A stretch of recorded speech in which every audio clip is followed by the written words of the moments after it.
tu veux que je commence? C'est quand tu veux. Moi, après, je peux couper. Donc. Ah, ok. Bon, alors c'est parti. Bonjour à tous, bienvenue sur Filles Expat, la chaîne qui vous dévoile les aventures de filles francophones qui ont osé tout quitter pour vivre aux quatre coins du monde. Chaque semaine, Kelly vous fera découvrir une nouvelle destination, une nouvelle histoire à travers ses interviews. Préparation au départ, appréhension, découverte et adaptation aux nouvelles cultures, vous verrez à quel point chaque expérience peut être différente mais toujours très enrichissante. Donc si vous songez à vous expatrier ou que vous êtes simplement curieux de savoir comment on vit au Chili, au Danemark ou encore à Taïwan, on vous dit welcome! Le but de Kelly à travers ses podcasts est de partager avec vous le vécu, le ressenti des unes et des autres. Expatriée elle-même 9 ans entre les États-Unis et le Canada, passionnée de voyage et surtout grande épicurienne, et je sais de quoi je parle, elle adore partir à la rencontre de nouvelles personnes et échanger des points de vue. Allez, c'est parti, embarquement immédiat, bonne écoute! Bonjour à tous, auditrices et auditeurs. Aujourd'hui, une nouvelle invitée qui va vous emmener dans un pays très ensoleillé et qui fait souvent rêver. Donc sans plus attendre, je vais laisser te présenter en commençant par ton prénom, ton âge et la ville où tu te trouves actuellement. Bonjour à tous, je m'appelle Laurence, j'ai 44 ans. Je suis originaire de Cannes dans le sud de la France et je viens de m'installer, enfin ça fait 2 ans maintenant, au Brésil, dans le nord-est. Donc avant d'en venir à ta situation actuelle, est-ce que tu pourrais nous faire un petit retour en arrière et nous parler de qui tu étais avant de t'expatrier? Alors j'ai travaillé pendant 13 ans comme responsable commercial et administratif pour une créatrice de parfums. Un super boulot, franchement j'ai vu plein de belles choses. Puis je suis arrivée à un moment où j'en ai eu un petit ras-le-bol, donc une envie de travailler pour moi, une envie de faire des choses un peu différentes, au challenge, parce que c'était quelque chose qui challenging, qui était vraiment assez important. Et du coup, voilà, donc j'ai été forte de toute cette expérience, parce que j'ai vraiment un petit peu touché à tout dans mon job, que ce soit de la compta, de la relation client, que ce soit gérer une équipe, que ce soit de l'export, de l'import, travailler avec des étrangers. Voilà, donc ça a été vraiment un touche à tout, on va dire. Et du coup, j'ai voulu me lancer. Alors bon, ça a été un peu compliqué pour trouver quoi et comment, et ça a été une grande réflexion. Et puis, au bout d'un moment, j'ai eu une opportunité d'acheter des terrains au Brésil, dans un coin en plein développement, spot de kite, donc ambiance sympa. Toute l'année, ça c'était, je crois, primordial dans le choix de l'expatriation. Et puis, finalement, j'ai acheté des terrains, mais bon, à première vue, sans vraiment trop un projet personnel avec ces terrains. Et puis finalement, le projet est venu de lui-même. Au bout d'un moment, tout s'est enchaîné en disant, voilà, il y a des terrains, qu'est-ce qu'on peut faire, activités touristiques, et puis, voilà, et c'est venu sur une chambre d'hôte, sur la plage, dans un petit village à l'autre bout du monde. Donc avant d'en arriver là, est-ce qu'on peut quand même rappeler à nos auditeurs qui ne te connaissent pas, et moi non plus d'ailleurs, je ne te connais pas, est-ce que tu étais mariée, tu avais des enfants, est-ce que tu voyageais beaucoup? Qui étais-tu? Alors non, pas mariée, pas d'enfants. Et oui, alors au niveau des voyages, j'ai déjà fait ça personnellement, à titre personnel. Et c'est vrai que de par mon travail justement, avec ce côté commercial, etc., où j'ai beaucoup voyagé, ce qui m'a permis de voir différents horizons. Pas le Brésil où je suis installée, c'était vraiment une découverte, mais d'avoir fait voyager Europe, Moyen-Orient, Asie, donc voilà, donc déjà pas mal de choses. Et puis après, mon envie personnelle de découvrir d'autres endroits, d'autres pays. Donc oui, j'ai toujours pas mal voyagé, seule ou pas forcément, mais du coup, ça m'a permis de faire un grand sens de la curiosité pour les nouveaux paysages, les nouveaux pays, les nouvelles cultures, etc., etc. Mais est-ce que tu as bien dit que tu n'avais jamais été au Brésil par contre? Ouais, ça par contre, j'avais jamais mis les pieds au Brésil. Ça a été, l'achat a été fait un peu sur un coup de folie, à titre plus d'investissement au départ, puisque la région était en plein développement touristique, donc plus à titre d'investissement, pas forcément pour s'y installer. Et quand le besoin s'est fait sentir de faire des choses pour moi et de quitter mon boulot, du coup ça s'est enchaîné très naturellement d'avoir des terrains et de les utiliser. Mhm. Parce que moi, du coup, je suis également en reconversion professionnelle. Et c'est vrai que c'est une période pas facile dans la vie. Bon, maintenant, on a de plus en plus de coachs, on a de plus en plus de livres ou de blogs à regarder qui nous guident un peu dans les questions existentielles à se poser. Je sais pas si ça existait déjà il y a quelques années. Mais du coup, est-ce que tu te souviens combien de temps ça a pris entre le moment où tu commençais à sentir que tu en avais un peu le ras-le-bol et le moment où les idées sont devenues un petit peu plus claires? Bah, disons que ça s'est enchaîné très très vite et j'ai pas eu spécialement de questionnement, beaucoup de questionnements. En fait, ça a été bon, j'en ai marre de mon boulot, qu'est-ce que je fais? Je reste et je continue de râler et que j'en ai marre. Je vais faire la même chose chez le voisin et je sais que bah, ça va vite pas me convenir non plus. Donc, je veux travailler pour moi. Ok, tu veux faire quoi? Je sais pas. Qu'est-ce que je peux faire en France? Malheureusement, pas grand-chose. T'as des terrains à l'autre bout du monde. Ok, c'est touristique. Ok, on peut faire une maison d'hôte. Bon, bah allez, on y va, on fonce. Et puis, on se posera des questions après, en fait. Donc, voilà. Donc, c'est vrai que je me suis pas trop posé de questions. Mais comment tu as vu ces terrains? Enfin, tu surfais sur Internet ou... Enfin, ça tombe pas du ciel quand même, des opportunités de terrain. Non, ça tombe pas du ciel. Alors, c'est venu d'une soirée un peu avec un pote. Allez, viens, on s'en va, on fait quelque chose. Bon, bah, finalement, on n'a rien fait ensemble, hein, mais et du coup, c'est quelque chose qui m'a un petit peu travaillé. J'ai vu 2, 3 reportages à la télé sur le Brésil et le Nord-Est plus particulièrement. Et c'est vrai que comme ça que j'ai commencé à m'intéresser à la région, à faire des recherches et à voir bah, voilà, que ça se développait, que niveau achat, niveau montage de société, qu'il n'y avait pas besoin d'avoir un associé brésilien. Enfin bon, voilà.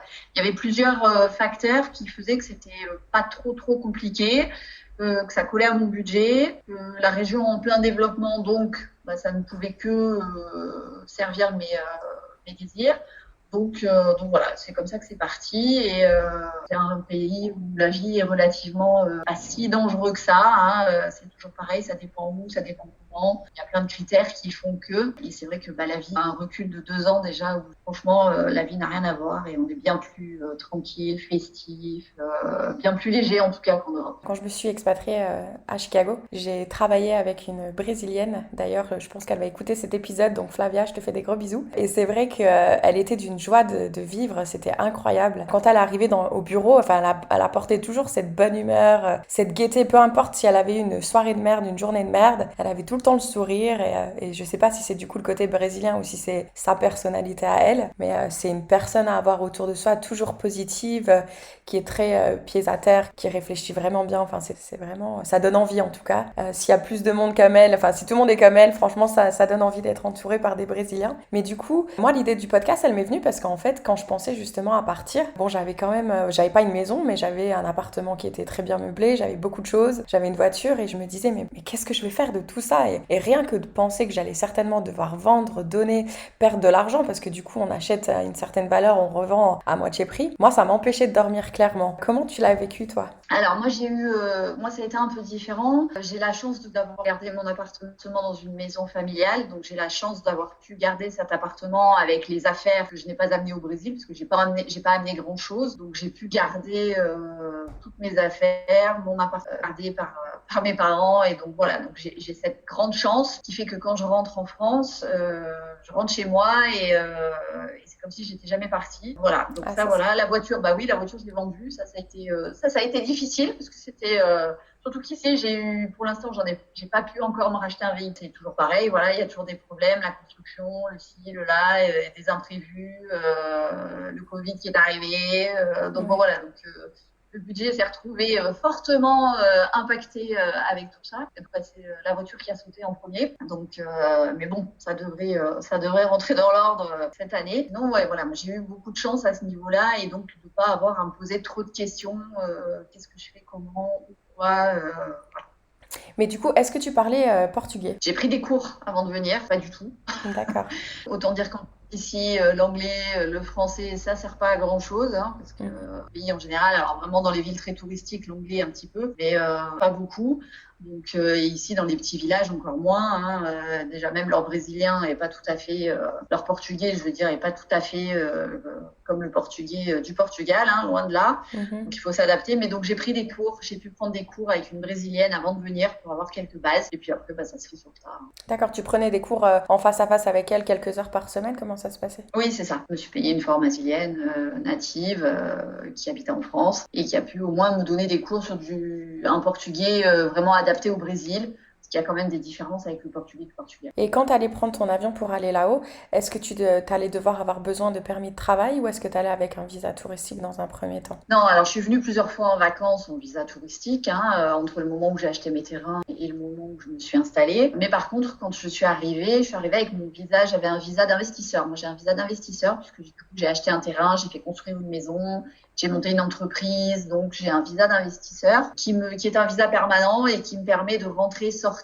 autant de fois et comme je le veux sans aucune contrainte, à part une fois être au moins au Brésil une fois tous les 2 ans, ce qui est pas très compliqué. Donc je suis rentrée avec ce type de visa. Donc déjà de ce côté-là, c'est vrai que c'était plus facile et aussi une épine en moins dans le pied. À ce niveau-là, je suis arrivée sereine. D'accord. Et quand tu as commencé à annoncer à ta famille, à ton entourage, que tu allais un peu mettre une parenthèse à la vie que tu menais en France pour une toute autre vie, parce que quand même l'entrepreneuriat et en plus dans un pays aussi loin de la France quand même, tu te souviens comment ils ont réagi? Eh ben, j'ai eu beaucoup de chance parce que tout le monde, la grosse majorité, les gens les plus importants pour moi, que ce soit au niveau famille ou au niveau amis, tout le monde, c'est super, vas-y, fonce, t'as raison, toi au moins t'as le courage de le faire, vas-y, fonce, c'est génial. Et puis ils se sont tous dit, on aura un pied à terre pour venir en vacances. Évidemment. Mais non, tout le monde était derrière moi. Franchement, là, j'ai pas de. Ça aide beaucoup parce que ça te pousse un peu et ça, franchement, c'est une grosse aide. Et du coup, tu as l'air quand même de bien d'être entourée. Ça ne t'effrayait pas justement de t'éloigner de cet entourage de ta famille avec qui tu t'entends bien? Pas tellement parce que je sais que le contact aujourd'hui, heureusement, on a quand même des progrès technologiques qui font que on s'appelle, on se voit mine de rien en visio tous les jours. Avant qu'il y ait cette pandémie, finalement les voyages, il y avait une ligne directe Paris-Fortaleza, donc heure de vol, un petit peu plus. Bon, allez, en 12 heures, on va dire que où j'étais rentrée, où on pouvait venir me voir, ce qui n'est pas plus long que si du sud de la France monter dans le nord de la France en voiture. Au final, c'est pas si loin et c'était pas si compliqué. Mes parents sont déjà venus me voir plusieurs fois, donc non. Et puis finalement, j'ai eu la chance d'atterrir dans un village où il y a aussi pas mal de Français. Et du coup, on s'est recréé un petit cercle. On est une communauté assez importante. Et puis j'ai lié des amitiés aussi avec des Brésiliens assez facilement. Et du coup, non, je me sens aussi entourée ici. C'est différent, certes, mais c'est aussi tout à fait valorisant et c'est aussi dans les bons moments faire la fête et aussi dans des mauvais moments, parce que du moins quand il y a avec une pandémie, avec des impossibilités de voyage, avec une incertitude sur comment ça va évoluer, enfin il y a plein de doutes qui arrivent, qui n'étaient pas présents et qui du coup se posent. Et c'est vrai que on est tous là et on se soutient et c'est quand même pas mal aussi. Ah, génial. Et du coup, est-ce que tu te souviens de ce jour où tu allais fermer cette valise et partir à l'aéroport pour prendre cet avion sans retour, entre guillemets? Oui, c'est ça, c'était un billet simple.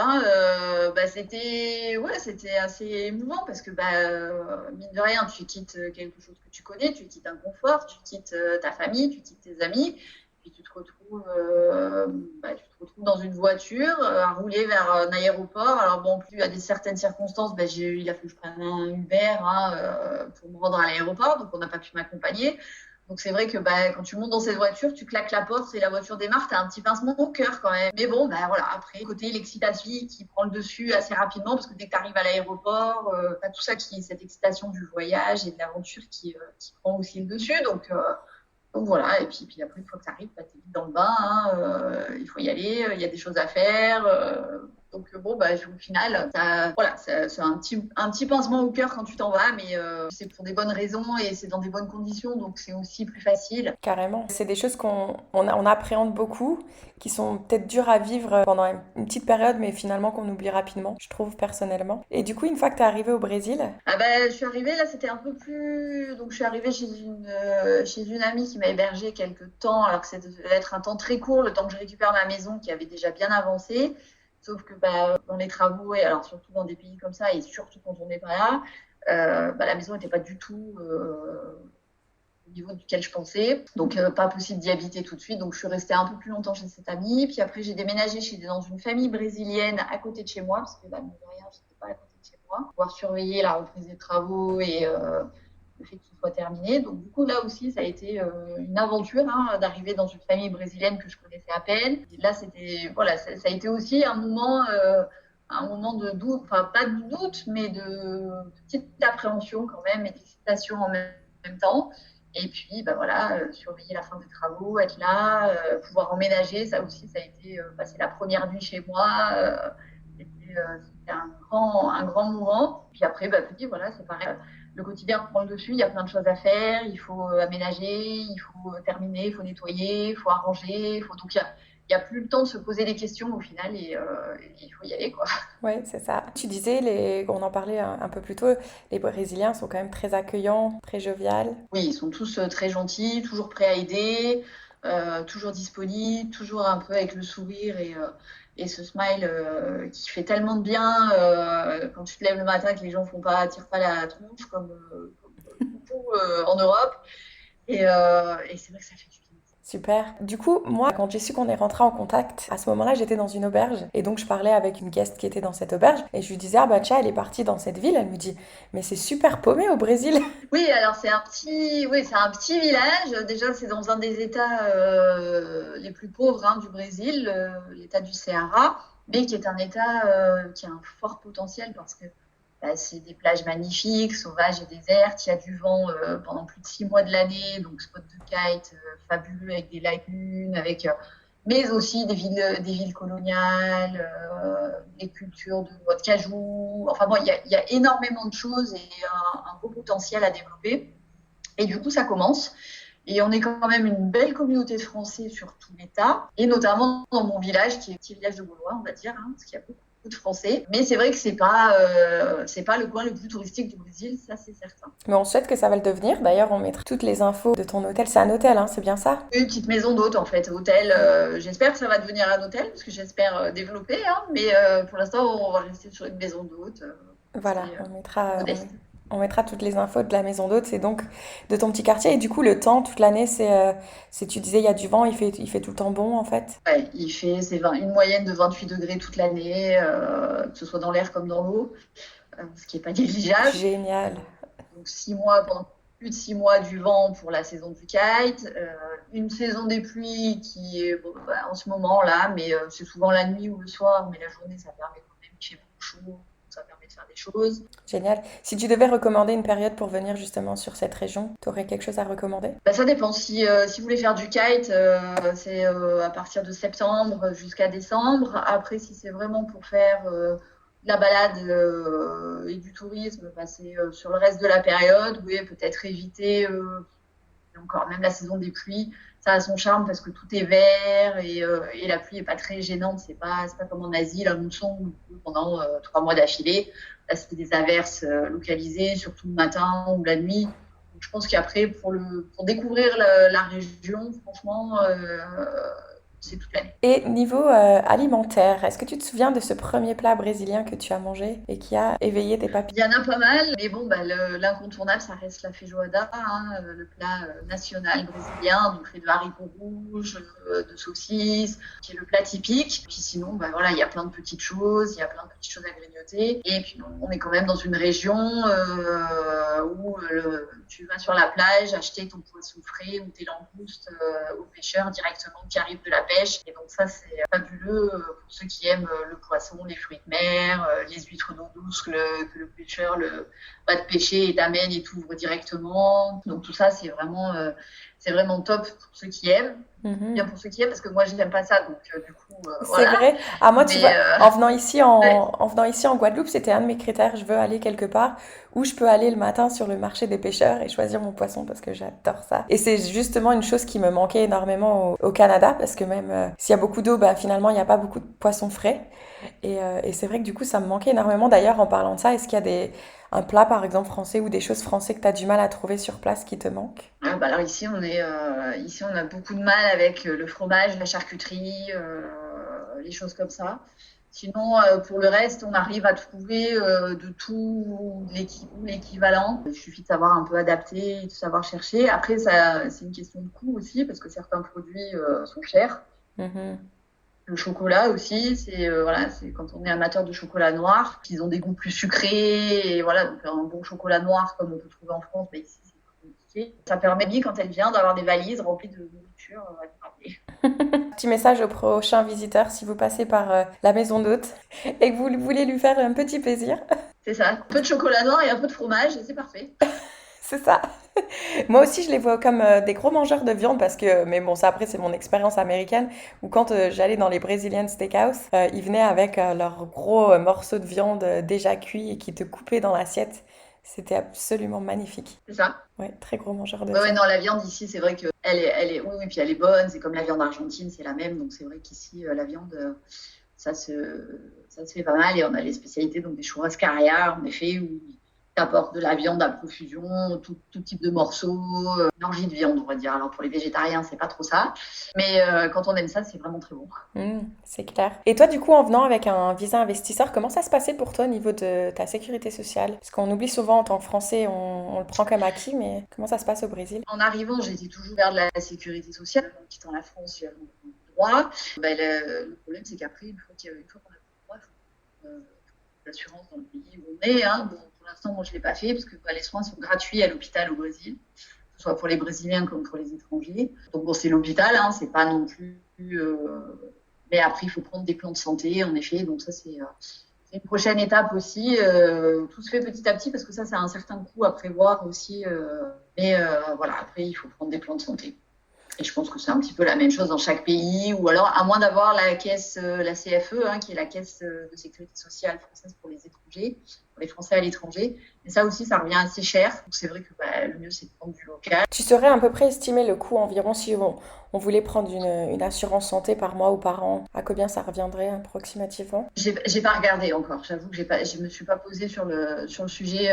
Pour l'instant, ça n'a pas été une de mes priorités, ce qui est peut-être pas bien, mais ce qui n'a pas été une de mes priorités.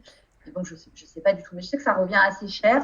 D'accord. Si tu devais donner un conseil à une femme qui souhaite s'expatrier au Brésil, qu'est-ce que tu lui conseillerais? Je lui conseillerais de le faire sans trop d'appréhension parce que je m'aperçois qu'on est quand même pas mal de femmes seules au Brésil à avoir monté notre petite entreprise et ça se fait bien. Alors le Brésil est un pays, les Brésiliens sont assez machos quand même, mais ils sont aussi, mine de rien, assez admiratifs de nous, femmes françaises, loin de leur famille, loin de leur pays, qui faisons des choses.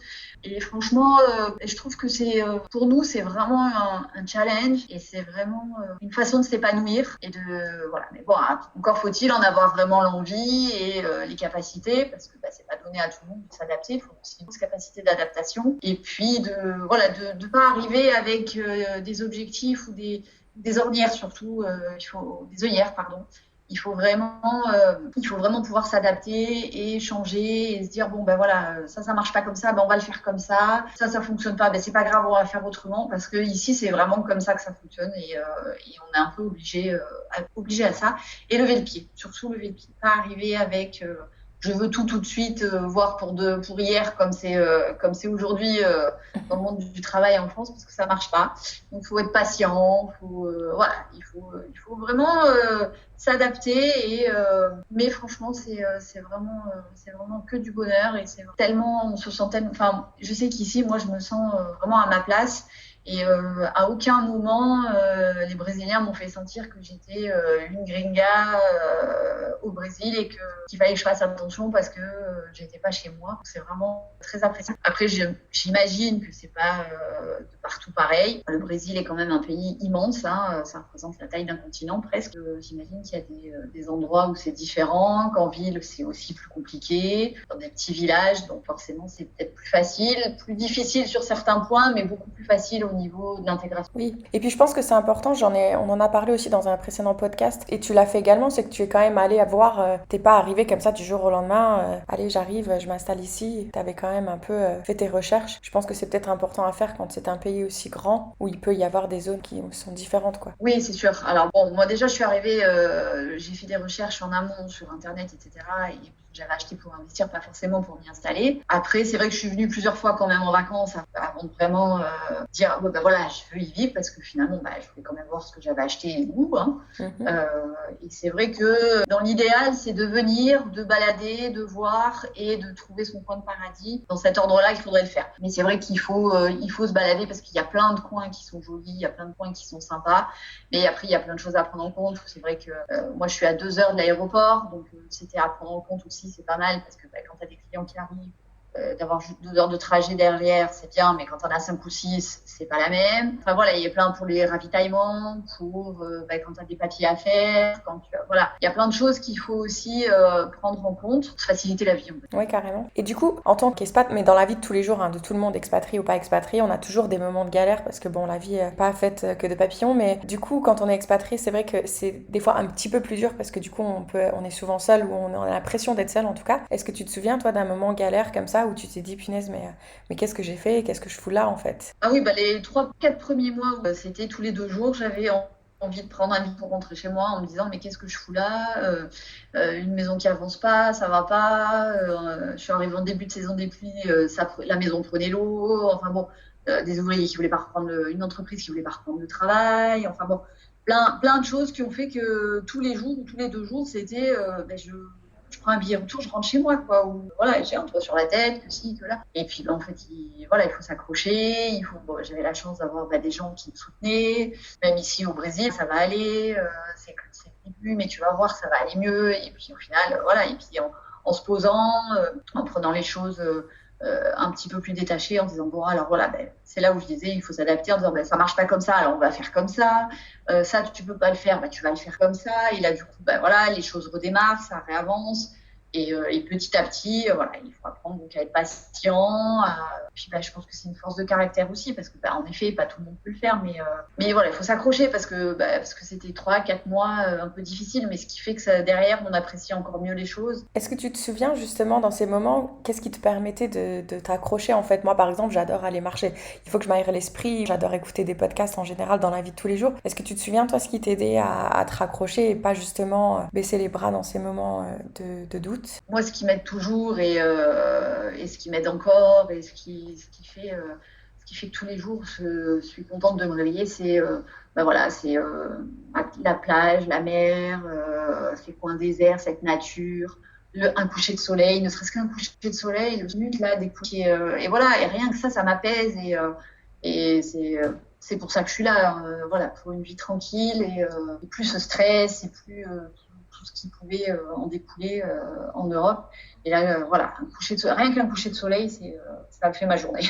Ah, moi, tu vois, j'adore, c'est le lever de soleil. J'adore commencer la journée comme ça. Et je trouve que tu la commences du bon pied. Mais un coucher de soleil, c'est tout aussi magnifique. Et tu dis, une journée vient de passer et je vais passer une très bonne journée demain également. C'est ça. Du coup, avant que j'arrive aux questions de la fin, est-ce que tu aurais autre chose que tu aimerais rajouter à tout futur expatrié au Brésil? Je pense que si c'est vraiment quelque chose qu'ils ont dans les tripes, qu'ils ont envie de faire, faut essayer. Alors oui, c'est pas la meilleure période, ça j'avoue. Hein, voilà, faut partir un peu avec un petit projet quand même. Il faut essayer, faut pas partir comme ça en disant j'en ai marre, je me casse et puis je verrai bien. Bon là, c'est vrai que c'est plus compliqué, ça devient plus compliqué parce qu'il y a toujours les problèmes de visa, il y a toujours plein de problèmes. Mais je dirais qu'il faut essayer de se donner les moyens de le faire, que c'est pas si compliqué que ça. Il faut un peu se bouger, se mettre des coups de pied aux fesses quand c'est vraiment quelque chose dont on a envie de faire. Le Brésil est pas si dangereux, est pas si compliqué, et pas. Oui, il faut faire attention. Oui, il y a des endroits qui sont hostiles. Oui, c'est certain.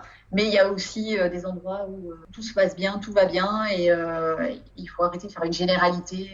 Je suis tout à fait d'accord avec toi. Ici, on m'avait un peu dit des choses négatives et pourtant, tous les jours, on vit la porte grande ouverte ici. Il n'y a aucun risque, quoi.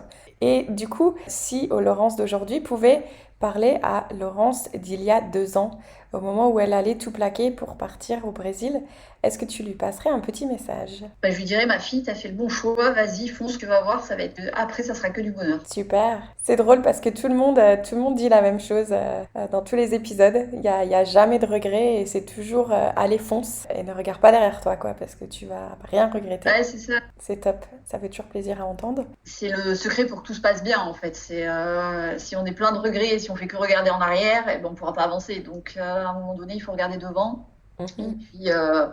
Et puis se dire, voilà, il faut apprécier ce qui se passe aujourd'hui et pas hier, pas demain, enfin demain un petit peu. Super. Et du coup, est-ce que tu aimerais partager avec moi et nos auditeurs et auditrices une citation ou une chanson préférée? En brésilien, leur devise, c'est tudo vai certo, tudo vai certo. C'est-à-dire tout va bien se passer et tout va aller bien. Donc, j'avoue qu'il y a un moment donné où cette citation m'a un peu énervée, parce que quand on a une maison qui fuit partout et que tout le monde te dit ça va aller, mais que tu vois pas comment, ça m'a un petit peu énervée. Mais au final, c'est vraiment le leitmotiv ici.